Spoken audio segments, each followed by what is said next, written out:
There's a handout right there.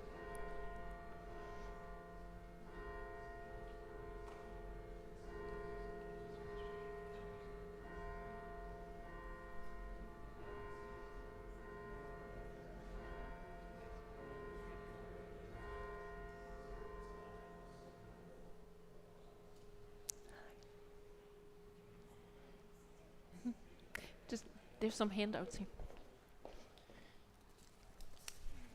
Thank you. You're welcome. There we go. Yeah, just scooch in the middle so it's easier to see from. And maybe even over there if you would like to. Careful with. There you go.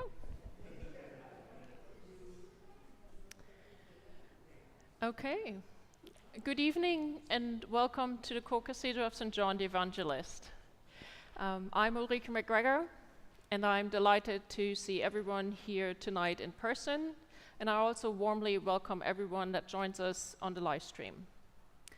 This is the first of 4 Advent reflections on Scripture through the works of art, centered on the profound mystery of the Incarnation, the birth of Jesus Christ at Christmas, and the calling of all Christian disciples. Since this is our first evening together, I briefly will explain the layout of this hour. At the beginning of each of the 4 reflection presentations, I will introduce a general topic of artistic or art historical interest. We will then explore 3 works of art in greater detail, representing a wide range of artistic periods and styles, from the 15th to the 21st century. Following a brief introduction to the artist's life, I will read a passage of Scripture that will help guide us in our reflection.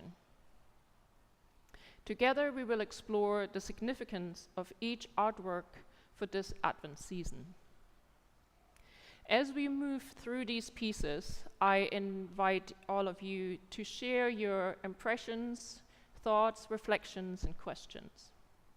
And tonight, Amelia will help us with the microphone. So maybe if you could just pause for a moment so she can reach you, and then everyone can hear your thoughts and comments in the chapel, and also who's joining us online. And everyone can hear you clearly, hopefully.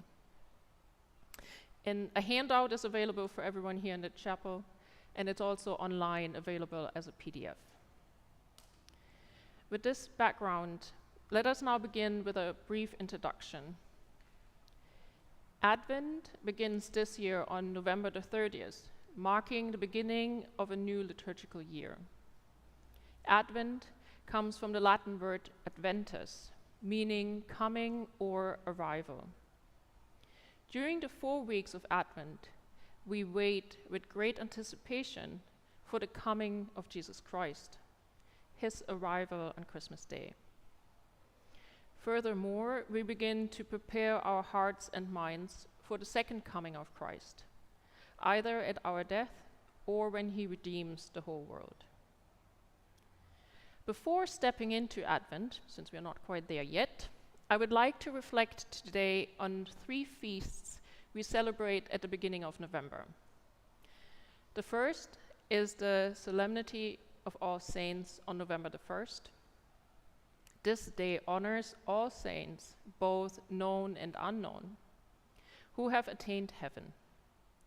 Saints serve as inspiration and examples for us as we try to live good lives. They also act as intercessors on our behalf before the throne of God. Saints not only teach us that we should live holy lives, but they show us how. Saints are our friends and guides in heaven. The second feast is the commemoration of all the faithful departed, All Souls, celebrated on November the 2nd. This is a day for remembering and praying for all that have gone before us, particularly those in purgatory, who are believed to be awaiting entry into heaven. On this day, many people visit cemeteries, place flowers on graves, and attend special services. The third feast, one that Father Horhan has recently highlighted, is the dedication of the Lateran Basilica in Rome on November the 9th. This feast celebrates the dedication of the Basilica of St. John Lateran, which is the cathedral church of the Bishop of Rome, so the Pope, and therefore the mother church of all churches in the world. It is a reminder of the living temple of God's people, which is the church itself. This feast is seen as a continuation of the authority Jesus entrusted to Peter, who was the first leader of the early church, to all the consecutive popes who are servant leaders carrying on Jesus' mission on earth. These Catholic observances relate to the communion of saints and the relationship between the living and the dead. While the first two focus specifically on honoring saints and praying for the dead, the Lateran celebration is a dedication to Mother Church of Catholicism, reminding the faithful that they are part of God's holy temple. This brief introduction leads us now straight into our three works of art of this evening. This is a slide as many have seen before, but I like to bring it up.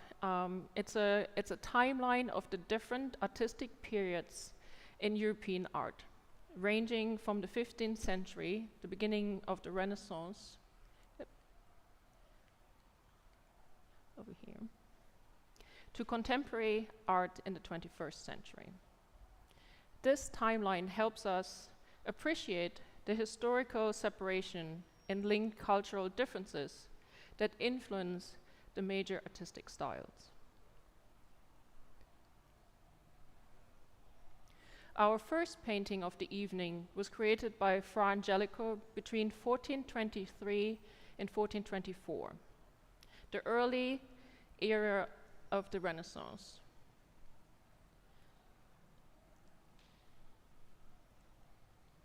It is entitled The Forerunners of Christ with the Saints and Martyrs, and is one panel painting of a multi-panel altarpiece originally installed at the convent of San Domenico Fiesole in Italy.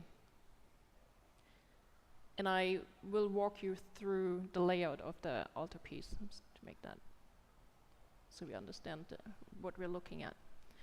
Our second painting, The First and Last Communion, was painted by the distinguished Venezuelan artist Cristobal Rojas Poleo, usually known as Rojas. It was exhibited at the official salon in Paris in 1888. This painting of the realism period depicts the harsh reality of illness and the inevitability of death.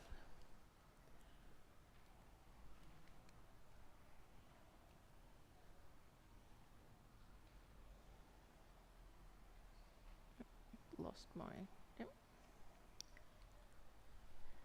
The third and final work of art of this evening is Christ giving the keys of the kingdom to St. Peter, created during the High Renaissance between 1481 and 1483 by Pedro Perugino.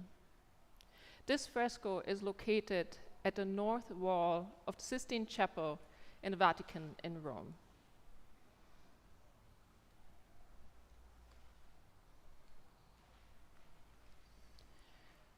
Our first work of art of tonight, The Forerunners of Christ with Saints and Martyrs, created by Fra Angelico between 1423 and 1424, is a visual celebration of the feast of the Solemnity of All Saints.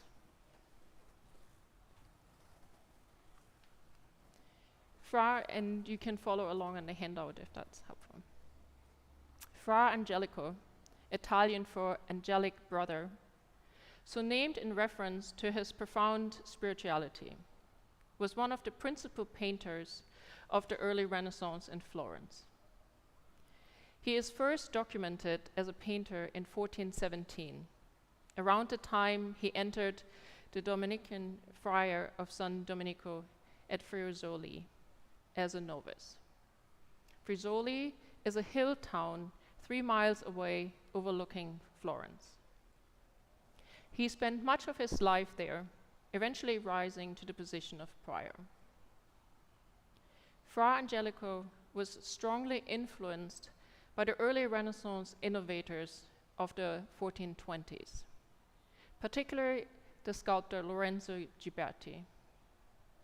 He adopted the new stylistic developments of the period, including a heightened naturalism, a greater sense of volumetric form, and the use of linear perspective to define spatial relationships, and integrated them into his own contemplative and devotional mode of expression.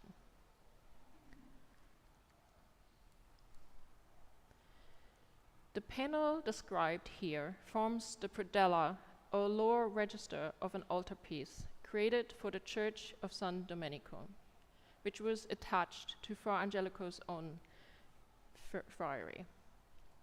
And so this whole is the altarpiece that was placed in the convent. And then down here, that's referred to as the predella. And the predella is made out of multiple paintings itself. And so now we zoom into the predella, and this is the painting we will look at specifically. The 3 crowded lines of figures in the predella are shown turning towards the central panel of the predella, which depicts the resurrected Christ. So that's the central painting of the predella, the resurrected Christ, and we will look at this painting.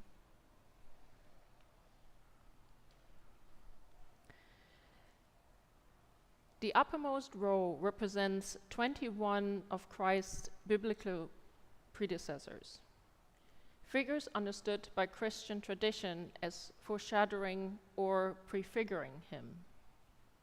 This row includes only a single figure from the New Testament, St. John the Baptist, identifiable by his cross staff and camel skin tunic.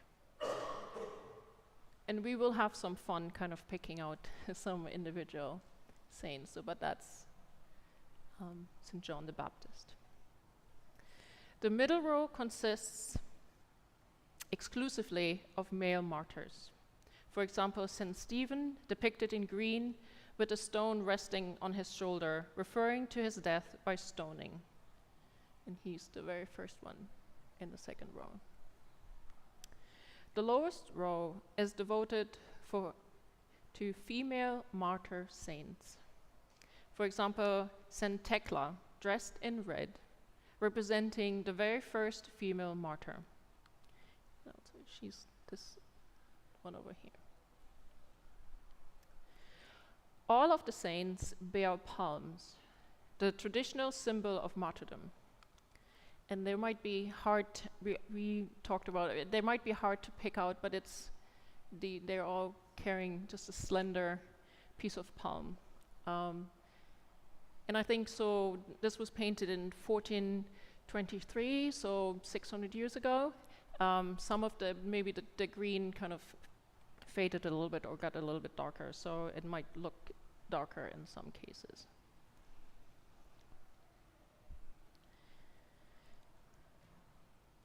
As you consider our first work of art of the evening, I will quote from the Gospel of Matthew, chapter 5, verse 10. Blessed are they who are persecuted for the sake of righteousness, for theirs is the kingdom of heaven. And with this, I would like to invite everyone here maybe to share your questions or even your response to the painting. Are you familiar with the painting? Some might have seen it before. And we can also kind of pick out some of the saints if you would like to.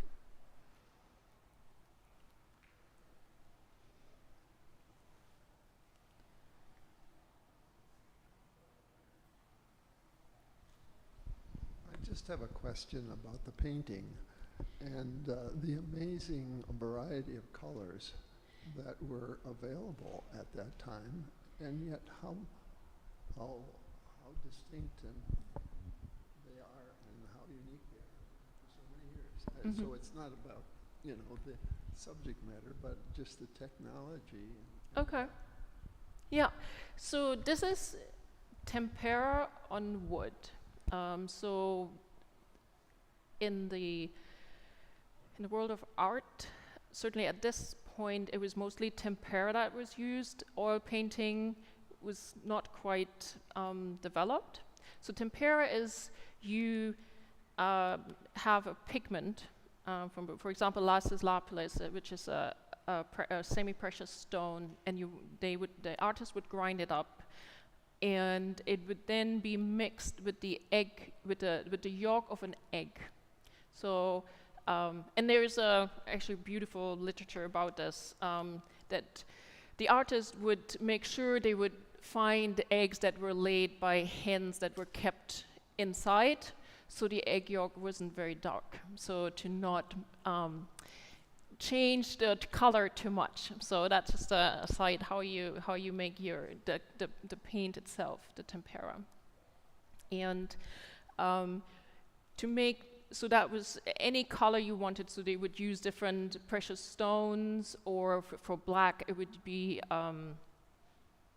if you would burn wood and the ashes would be mixed into that. Different earth would be used to create different like brownish colors. And then also they would overlay the colors. So with tempera, it's important. So if someone is familiar with oil painting, maybe it takes a long time for the oil paint to dry. So the artist has the opportunity to kind of go in there and kind of mix colors even on the painting. But with temperas and with the egg, it dries super quick. And they would have to make really, really fine little strokes. So for example, in the front here, this is Saint Anne, the mother of Mary. And to create this beautiful shimmer in the color in her tunic, they would lay over different colors and kind of create that shimmering effect. And so yeah, I think so they were able to kind of manipulate the paint somewhat, and they probably had, don't pin me down here, but I probably would have 8 to 10 different colors that they kind of could work with, and then they could kind of not mix so much like in oil paint, but kind of overlay them.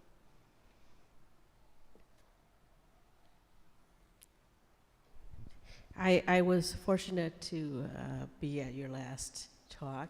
Oh, thank you. And so here I am again, and I'm learning how to read. I think you said that you read a painting from left to right, and then top to bottom. Yep. Is that true? Yep. Okay, all right. Just want to verify that. Yes. And here particularly so because if we remember the painting with the real action is over to your right. So that's why all the faces are kind of turned over this way, even more so. Yeah, and we know quite a lot of the saints that are depicted in here. There's some unknowns, which again I think is actually a nice aspect to the painting, because we don't know all the saints. The Catholic Church venerates anywhere between 10 and 11,000 saints. But we all know there are saints in our lives that might not be recognized necessarily as official saints, but they are saints. So I think that is nice to know that many of them are known, but there are also unknown saints mixed in there that stand in there for the saints that are not known yet, or for us, right? We all should aspire to be in this painting at some point. Just maybe coming back to John the Baptist, since we were saying they're mostly facing over to the right, he is pretty much the only one who looks straight out at us. And then he holds his staff in the left hand, and then he points with his right hand over to the right again, pointing to the resurrected Christ. So I thought that was really interesting. And let's move on. Yes, sir. I just had a question about the big picture, and I think you just moved to it. It's the is that Moses in the top row toward the? Yes. Yeah. With the tablet. Exactly. So I kind of pulled him out actually. Yeah. Yeah. So we can identify some of them because of the symbols that Fra Angelico has given them. And they are just known to us. So exactly. So this is Joseph, and he's this. And I have a little cheat sheet here. He's the 7th in the top row, and he is recognized because he's holding the Old Testament, the rules of the. And then I guess who this saint could be. Just.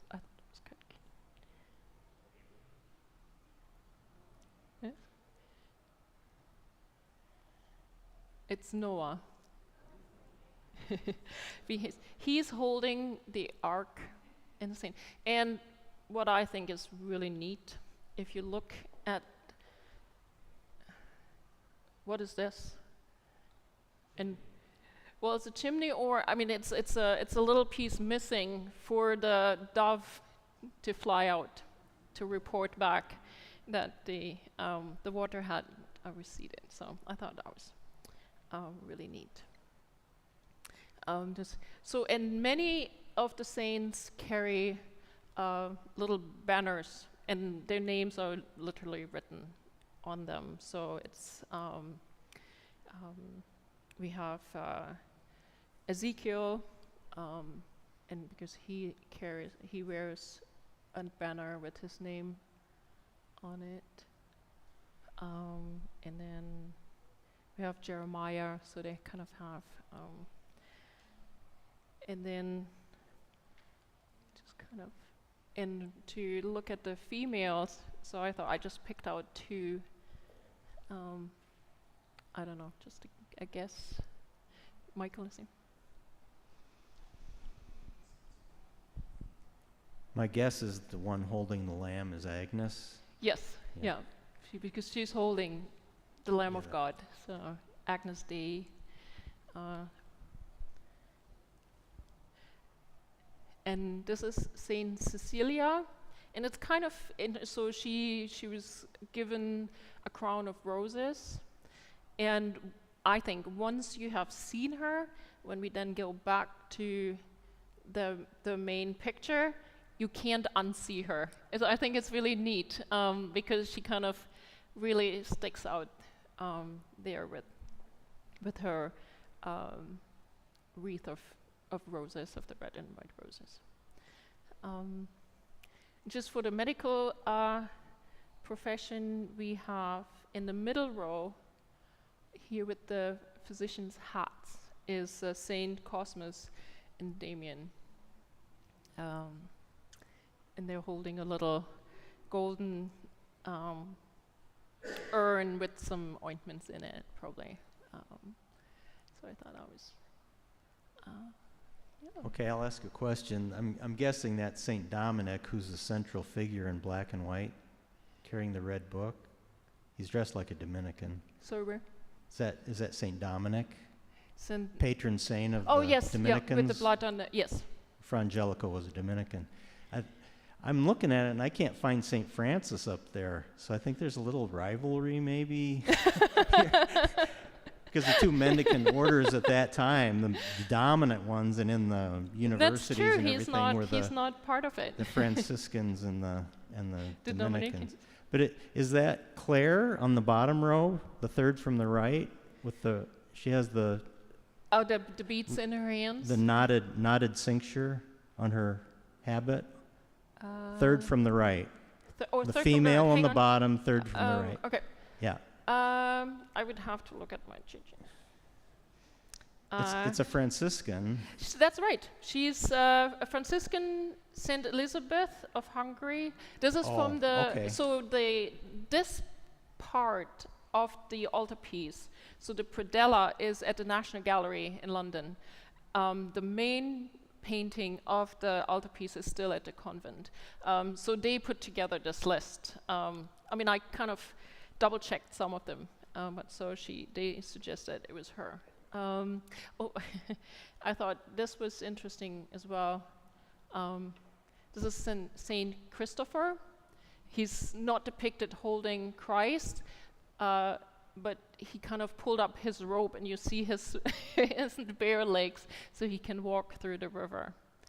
Because the story goes that Saint Christopher carried Jesus across the river, and it was so heavy. And he said, well, you're just a child. But he's like, no, I'm carrying all the sins of the world on my shoulders, so I'm pretty heavy.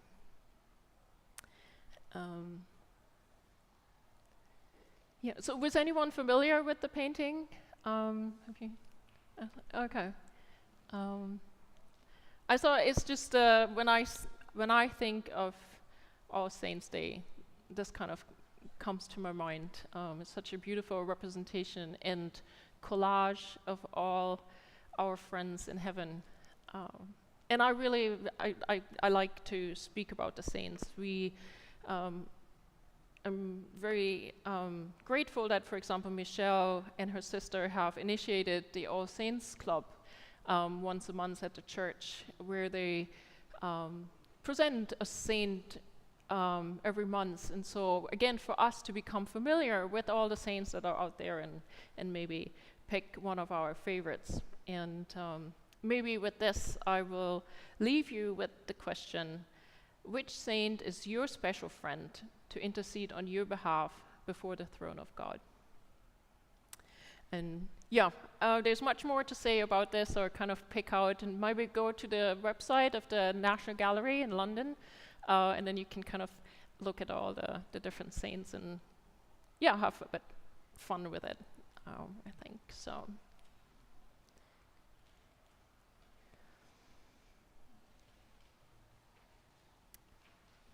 now I would like to move on to our second painting of this evening. It's The First and Last Communion by Cristobal Rojas Poleo, created in 1888 in Paris.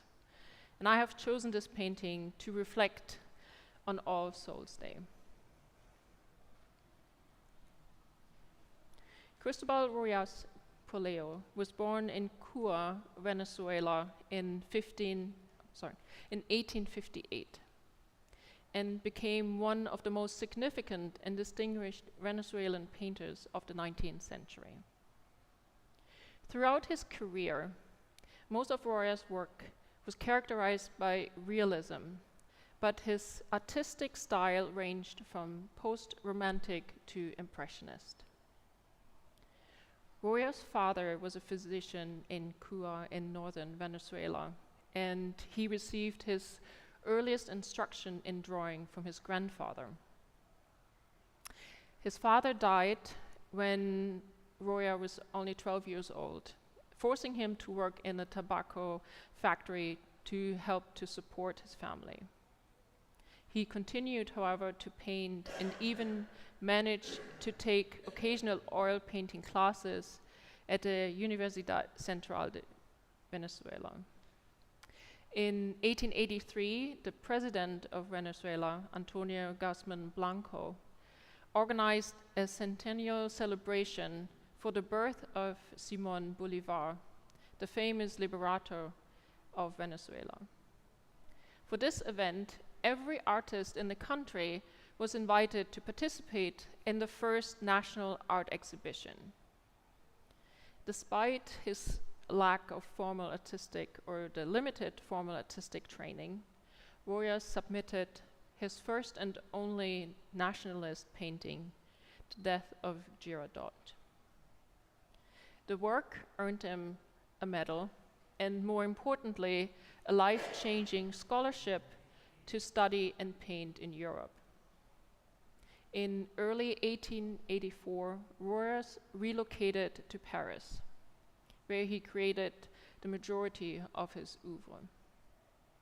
He infused his paintings with Latin American cultural elements and remained at heart a Latino artist in France. His portrayals of Catholic faith and family devotion reflected his core identity. Aware of the social and economic divide between the elites and the lower classes, the latter being his own background, Royas painted settings shaped by his family's economic hardships, framed within a Latino cultural experience. He depicted the impact of tuberculosis, a disease that devastated particularly the poor, but really went through all the different classes. Influenced both by its mortal toll in the 19th century and probably also by his father's work as a physician. Beyond the medical aspects, Royas portrayed the families affected by this progressively fatal disease and highlighted Catholic faith as a critical element in confronting life, illness, and death. Royas himself died at the early age of 32 on November the 8th, 1990, of tuberculosis in Caracas, Venezuela. As we consider our second work of art of this evening, I will quote from the Gospel of John, chapter 6, verse 40. For this is the will of my Father, that everyone who sees the Son and believes in him may have eternal life, and I shall raise him on the last day. And so this is my part, and now I invite Mike, any of your comments on this? I'm really impressed by the use of light in this. The little girl who's wearing her first communion gown and receiving what's essentially her viaticum is all aglow, she's in the light. Her mother is with her, she's in the light as well, and the priest and the acolyte also, but the father is not. The father's in the background in the dark with his hand to his face, leaning over. He's sorrowing, but not sharing in the light. That says something about the family dynamic or about their attitude toward the afterlife, or, there's really strong implications in that. Right. Live in the light of Christ and outside the light of Christ and that sort of thing. So it's a very clever use of that medium of light in the layout. Yes, absolutely. Thank you. Any? Yeah, and this really sets the scene, absolutely.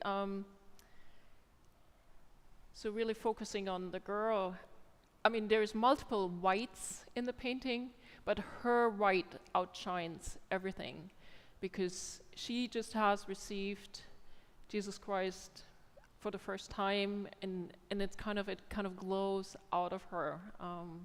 God is within her.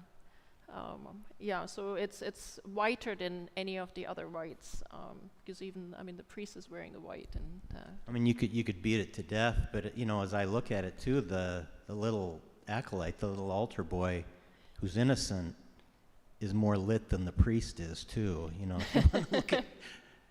Yeah. You know, the host is in the light, Right. the altar boy is in the light, and the priest is not quite lit up. You know? Okay, I don't, I Like do I not say, further comment maybe on I'm that. reading too much into it. What age is the girl, you think? It's open for, I mean, Chris and I, we were talking about it, maybe 10, 11? Well, I just find it interesting. His father died when he was 12, and maybe this is a reflection of him. Like that father's in the dark, like not really there, and so maybe it's the same thing that happened to him. Oh yeah, I think there's many things going on. I think if we think of Venezuela, so the painter's background, they're very Catholic. So one could say, I think the family is Catholic, but that's what we are facing many times too. If we are have a challenge, might it be disease or any challenge in life, how far does our faith really carry us? And maybe that's reflected a little bit in the painting. The mother really trusts her faith, and no one wants to lose their child, but she kind of is in it. And the father, it's just saddened. I mean, he's just so sad, and he can't. Oh, despair. Yeah, and questioning everything, right? Because if someone loses a child, we are questioning, why is this happening, right? Why do I lose a child rather than an adult? And also, yes, it could happen to him. I mean, tuberculosis didn't stop anywhere. That's what I was saying. It's kind of quite often it's said it's a disease for the poor, but we see actually paintings around that period of very wealthy people, and the women, because it's the kind of a wasting disease, so that we see beautiful pale women with just red high cheeks. Many of them probably also had tuberculosis, so it didn't stop at any age or any social divide.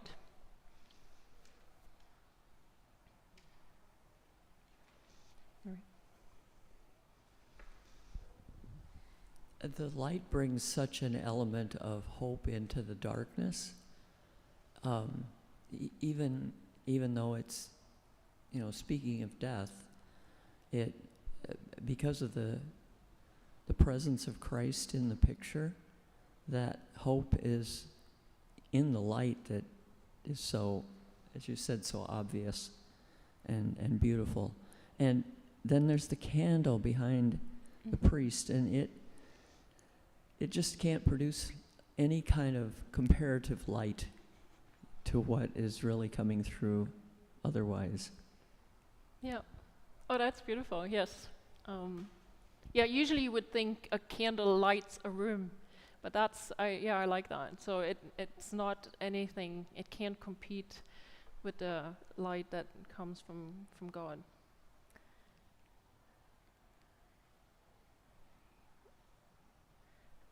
And but we kind of talked about this, and it's almost hard to see. You really have to focus on it to see the Father, because he's so much in the shadow, in the dark. And then sometimes on the printout and even on the screen, it's hard to see. But he's sitting here. His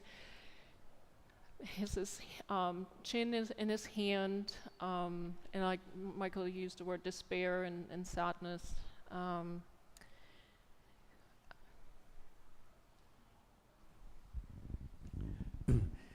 This is the first picture from Venezuela that I've really been aware of, but it is a striking painting that really, one would never be able to forget. And the artist, I would believe, was acquainted with tuberculosis. Obviously, he died of it, but the appearance of the young woman is depicted very accurately. about somebody who was dying of terminal tuberculosis. And, you know, we forget that that was a disease that was prevalent really until the 1950s and 60s, just, you know, when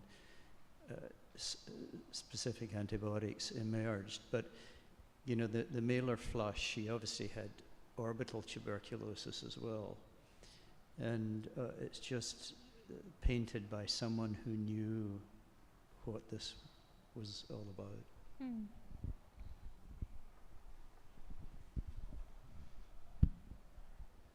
As a former veterinarian at the Mayo Clinic, I want to make a point. This is just self-aggrandizing, but the person who discovered the antibiotic that was the first one that treated the tubercle bacillus was a veterinarian at Mayo.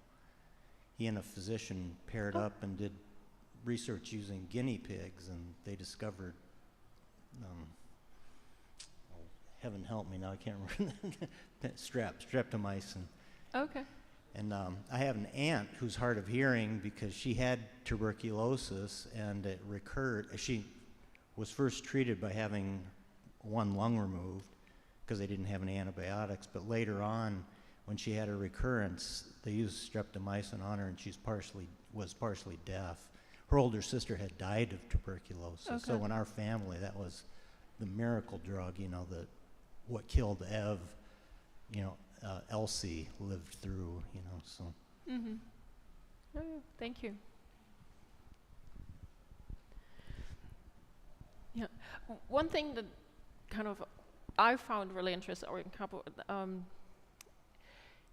we don't see the Eucharist, but it's just the gesture itself is so familiar and so clear to us that the artist didn't have to paint the Eucharist. I kind of thought that was lovely. And then also if we look at the face of the boy and his eyes, he's really looking at this girl and kind of coming back to we said earlier, I mean, what is going through his mind too, right? I mean, Michael was saying that the light shines on him, so the presence of God is there for him as well, but he's probably thinking, oh dear, because again, everyone could get sick.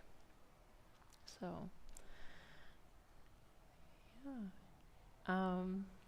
yeah. When I was doing my research and going through, as I mentioned before, I look at many paintings and works of art, and it's kind of interesting how something comes past me suddenly. And I saw this, and it is a sad but also such a touching, beautiful painting. So I thought that would be very fitting for our presentation tonight. So, and I would leave you with this picture with the following question in mind, kind of what we have discussed here. Do we keep our faith in God in the face of challenges, illness, and death?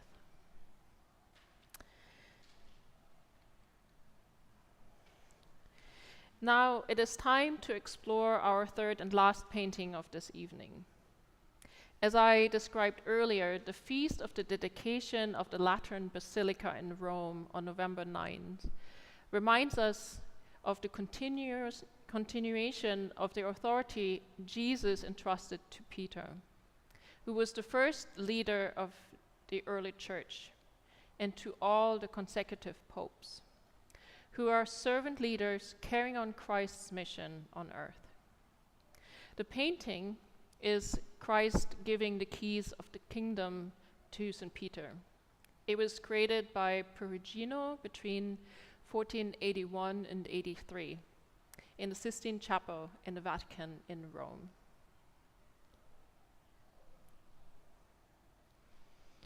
Pietro Fanucci, an Italian Renaissance painter, was born in Città della Pieve in 1446 and became known as Perugino, a name derived from the city of Perugia, where he was active for much of his career. little is known about Perugino's early artistic formation, though he is believed to have studied under Piero della Francesca. By around 1470, he was working in Florence, within the circle of Andrea della Verrocchio, the renowned painter and sculptor, whose workshop also trained the young Leonardo da Vinci. By 1478, Perugino appears to have achieved considerable renown. He was likely employed in Rome by Pope Sixtus IV, who commissioned him to paint several frescoes in the Sistine Chapel in the Vatican Palace, which were completed between 1481 and 1483. 3 of Perugino's narrative scenes behind the altar were later destroyed after Perugino's death, when Michelangelo was given their space for his Last Judgment painting, which he created in 1535-36. Of all the frescoes executed entirely by Perugino's own hand, only this, Christ given the keys to St. Peter, survives in the Sistine Chapel. From approximately 1490 to 1500, Perugino reached the height of his productivity and artistic achievement. Commissioned by the Guild of Bankers of Perugia, he painted a fresco cycle for their Sala dell'Udienza, which is thought to have been completed around or shortly after 1500. The year recorded opposite Perugino's self-portrait within the cycle. The significance of this fresco lies not only in its content, but also in their connection to the young artist Raphael. Raphael, the future great Renaissance master, was Perugino's pupil around 1500, and is believed to have assisted him in the execution of the works, thereby gaining essential training and experience in fresco techniques. An allegorical figure of fortitude from this series is frequently attributed to Raphael. Perugino died of the plague in February or March of 1523.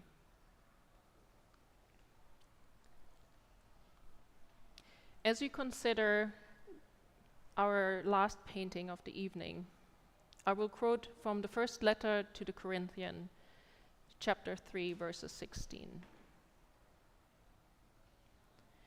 Do you know that you are the temple of God, and that the Spirit of God dwells in you? And then, once again, I turn this over. Again, are some of you familiar with it? So, this is, maybe I can just jump forward so to familiarize everyone. So this is in the Sistine Chapel on the north wall. The north wall has the stories of the New Testament, so the life of Jesus Christ. On the south wall, it's stories from the Old Testament. And so here in the whole row, this one is the painting of Perugino. And then so on the opposite side is where the Last Judgment is, that Michelangelo painted on top of some of Perugino's earlier paintings. So just kind of going back. So just some of you familiar with have you seen it in the Vatican? Yeah. Amelia? So in October, when we were on the pilgrimage with Father Mann, we had the opportunity to go in and see this. So thank you for bringing this up. Yeah. So yeah, is there anything that draws you in, of something in particular, any particular figures?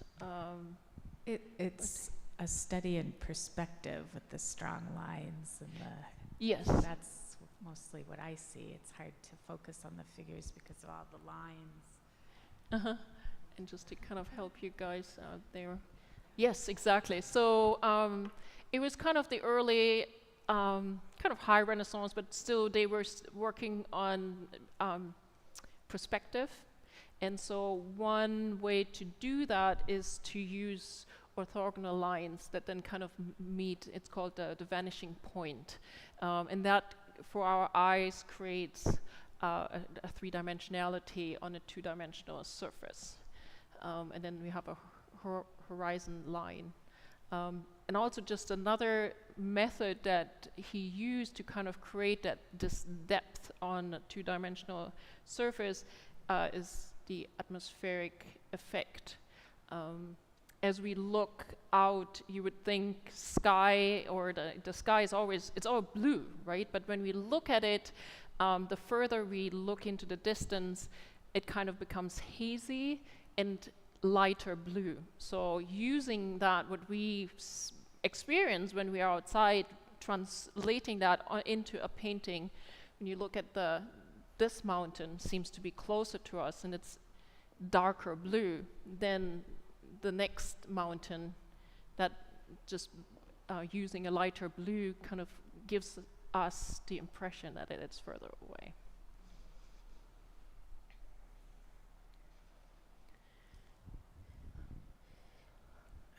So it's Jesus in the kind of blue sash giving the key to St. Peter. Yes. On his knees? Okay. Yes, All right. exactly. So right in the center of the foreground, we have Jesus Christ, and St. Peter is kneeling, receiving the golden and the silver keys to the kingdom. That's right.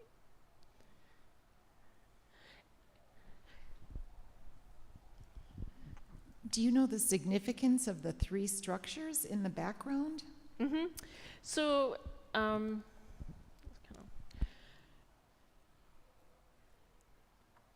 these are buildings that you find in Rome. So because St. Peter, after Jesus, after his resurrection, Peter went to Rome. And so these structures are in Rome. I would have wished that Perugino would have painted the basilica, the archbasilica, St. John the Lateran, which would have been a perfect fit, but he didn't. This is called the baptistery of St. John. And so he chose that. It was believed to be originally a Greek temple, which right now is maybe not quite there are some information that it might not have been a temple. It might have been built as a baptistery right away. These arches, they are in Rome, and they are the arches of Constantine, the Emperor Constantine. There are two in this painting, but there's only actually one in Rome. But it kind of then, Perugino used it to make the connection to Emperor Constantine, who was the first Christian emperor. And he built these, through his mother, he became aware of the Christians, and particularly there was the Battle of the Bridges of Michael? No? There was one particular battle that Emperor Constantine went in, and he saw a bright light, and he interpreted that as the light of God, Jesus Christ, and he won that battle, and that convinced him, and then he allowed Christian faith, and then eventually also made it the state religion. So that's kind of the connection with Constantine, and that's why he kind of brought this in. And the quote from that is IHS in hoc signo. He saw the cross in the sky, a glowing cross in the sky, and he said, in hoc signo vinces. In this sign, you will be victorious, or you will win. Yeah. So it's the So that was the, his the inspiration to adopt Christianity. Yeah, and it's the psi Yeah, and the the Cairo is also Cairo. associated with him. The X and what looks like a P to us. Yeah. Yeah. So he added them to kind of make the connection with the Emperor Constantine. Who are the figures behind Christ and the figures behind Peter? Mm-hmm. So maybe let's zoom in too. So we have St. Peter over here, and then all the other 11 apostles are in the painting. So there are 5 on this side, and we can recognize them with the little halos. That could be another introduction for one of my talks, to look at all the different style of halos. I think they're really neat. However, this is interesting. We have seen that before in some of the works of art. That's actually the artist himself. So he included his self-portrait in the work, and again, he's kind of the only one who looks straight at us. So we have seen that in some paintings, that the artists like to include themselves into their work, kind of as a signature for that. And then Perugino included some Roman citizen. We can distinguish them by the dress they are wearing, and then also obviously no halos. And then on this side, so we have Jesus Christ handing over the keys to the kingdom, and then there are 6 saints over here. This is Judas.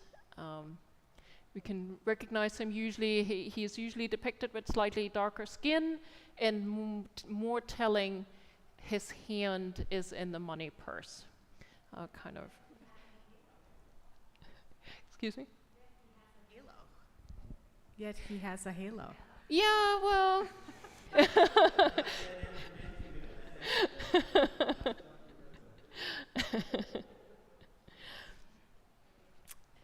So, and then just he included a couple of others.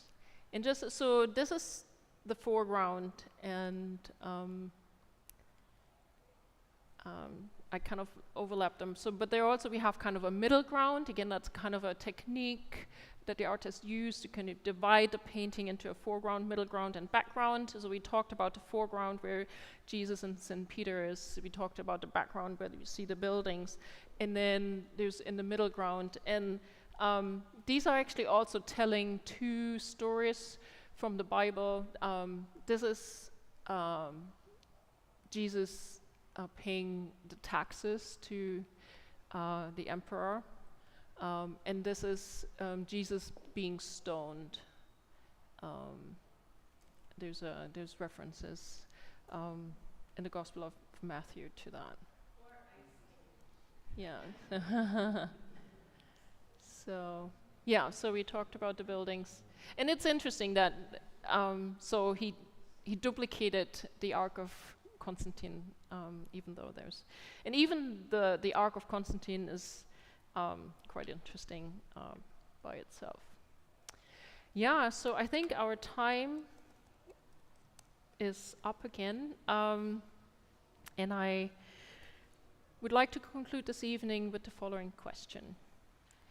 Do we remember Christ's empowerment of Peter and his successors, and Christ's ongoing commitment to our church till the end of earthly time? Thank you very much.